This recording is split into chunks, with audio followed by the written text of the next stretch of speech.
आचार्यों ने कहा है धन संपत्ति वैभव जो भी कुछ भौतिक संसाधन हैं वो हमें अपने प्रारब्ध के अनुसार ही प्राप्त होता है।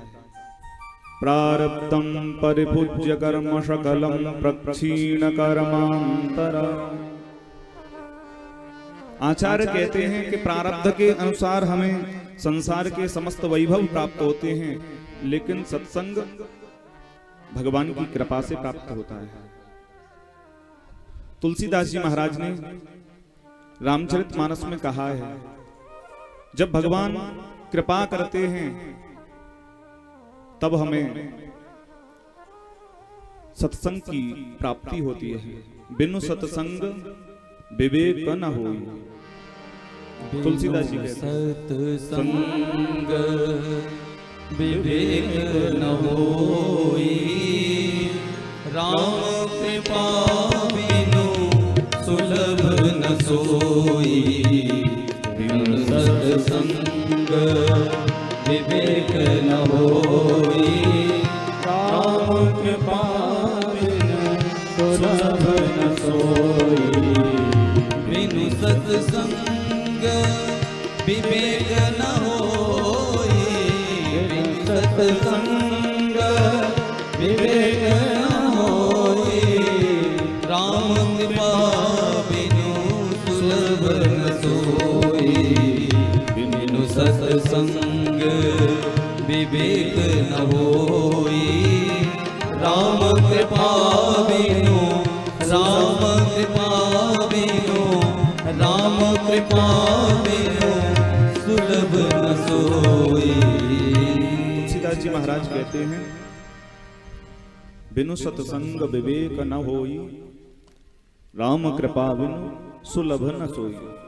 भगवान रघुनंदन जब कृपा करते हैं तो हमें सत्संग का सौभाग्य प्राप्त होता है और प्रारब्ध के अनुसार हमको संसार के भौतिक संसाधनों की उपलब्धि होती है।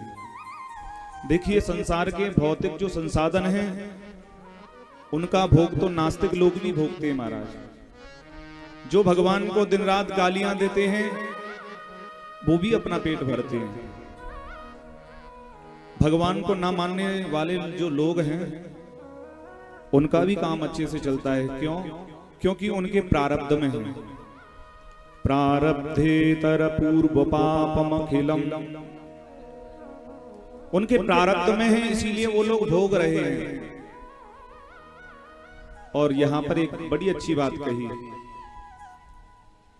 भगवान का एक नाम है विश्वंभर, जो विश्व का पालन करते हैं, जो नास्तिकों का भी पेट भरते हैं।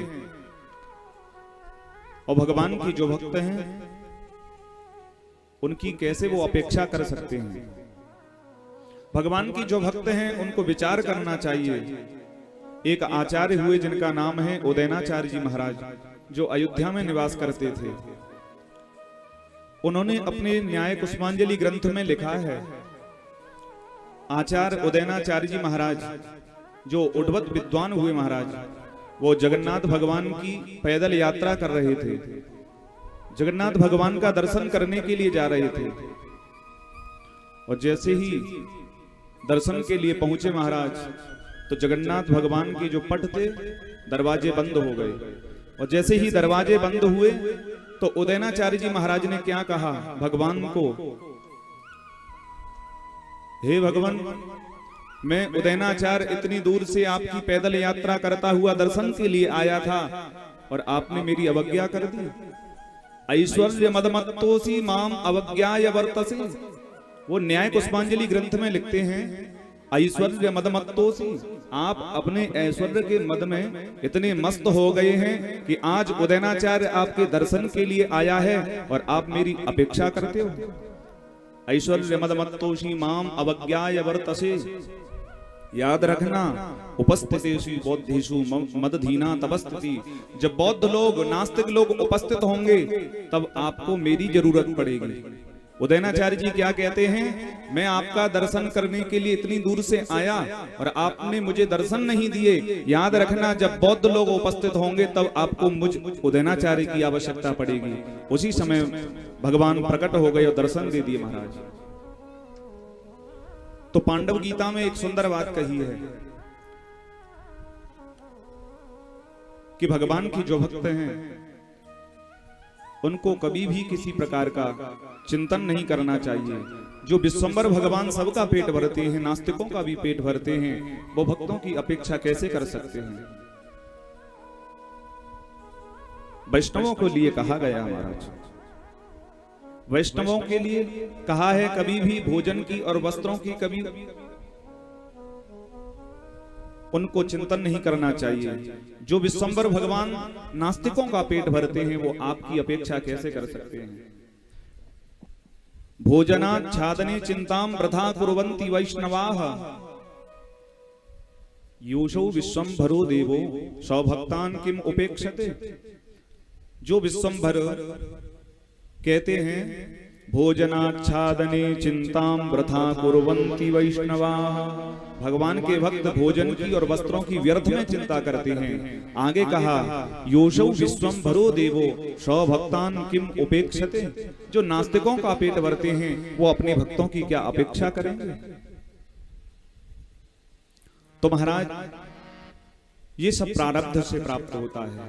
प्रारब्धेतर पूर्व पापम अखिलम, और सत्संग की प्राप्ति भगवत कृपा से होती है। श्री देवर्षि नारद जी ने कहा है जब भाग्य उदय होते हैं तब हमको सत्संग की प्राप्ति होती है। भाग्योदयेन बहुजन्म समर्जितेन सतसंगमं चलवते पुरुषो यदा वै अज्ञान हेतु कृत मोह मदांधकार ना संविदाय हि ततो दयते विवेक। देवर्षि नारद कहते हैं सनत कुमारों से, भाग्योदयेन बहुजन्म समर्जितेन, जब व्यक्ति के भाग्य उदय होते हैं युग युगांतर कल्प कल्पांतर महाराज जब एकत्रित होते हैं तब उसको सत्संग की प्राप्ति होती है। और ये सत्संग भागवत सुनना बोले ये भक्ति है, इसको श्रवण भक्ति कहा है। प्रहलाद जी ने जो सप्तम स्कंद में बात कही, नवदा भक्ति का जब वर्णन किया तो सर्वप्रथम जो भक्ति है उसका नाम है श्रवणम। श्रवणम कीर्तनम विष्णु स्मरणम पाद सेवनम अर्चनम वंदनम दास्यम सख्यम आत्मनिवेदनम। भागवत सुनना, सत्संग सुनना, ये श्रवण भक्ति है। और महाराज जब हम कथा में आते हैं तो हमारे कर्ण कुहरों के माध्यम से ये कथा हमारे हृदय में प्रतिष्ठित हो जाती है, और उसी हृदय में जब जाती है तो भक्ति प्रकट होती है, और भक्ति के सूत्र में आबद्ध होकर के भगवान खिंचे हुए चले आते हैं। भक्ति सूत्रोपनद्ध, जो पद्म पुराण में बात कही, भक्ति के सूत्र में आबद्ध होकर के भगवान भक्त के हृदय में विराजमान हो जाते हैं महाराज। तो सत्संग सुनना ये भक्ति है, और जब सत्संग हमारे हृदय में आता है तो हमारा हृदय, हमारा चित्त शुद्ध और पवित्र हो जाता है। तुलसीदास जी ने कहा रघुवर भगति वार छालित चित्त विन प्रयास ही सूझे, और तुलसीदास कह चित विलास जग बूझत बूझत बूझे। बड़े बड़े विद्वान लोग इसको बूझते बूझते थक जाते हैं, और एक भक्त कथा में आकर के उसको प्राप्त कर लेता है। कथा में आकर के, सत्संग में आकर के व्यक्ति का जो चित्त है वो पवित्र हो जाता है। महर्षि वाल्मीकि ने वाल्मीकि रामायण के महात्मा में जो वेदव्यास जी ने कहा कि मन की शुद्धि कैसे हो, और जब तक मन की शुद्धि नहीं होगी तब तक जीव की निष्कृति नहीं हो सकती।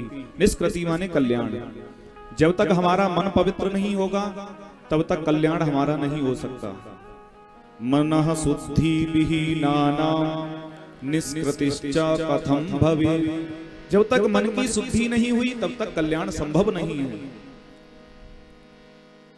और मन ही हमारा जो है बंधन और मुक्ति का कारण है।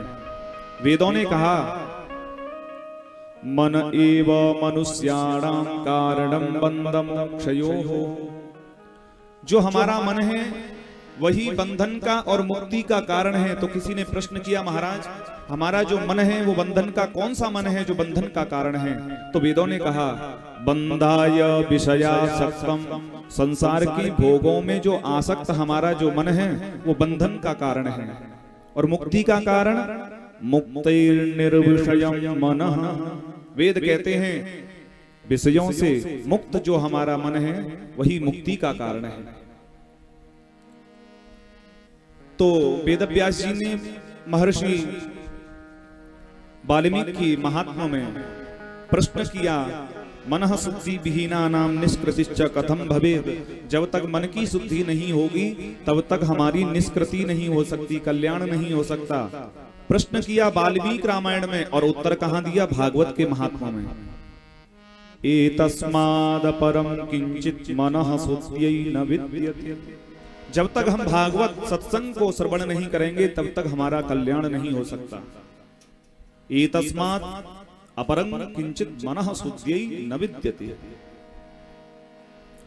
तो एकमात्र मन को शुद्ध करने का, पवित्र करने का एकमात्र है सत्संग। और जब हम सत्संग में आते हैं तो हमारा चित्त पवित्र हो जाता है और सत्संग की प्राप्ति भगवान की कृपा से होती है। भगवान जब द्रवीभूत होते हैं तो जीव को सत्संग प्राप्त होता है। गोस्वामी पाद दर्शन कराते हुए मानस में कहते हैं,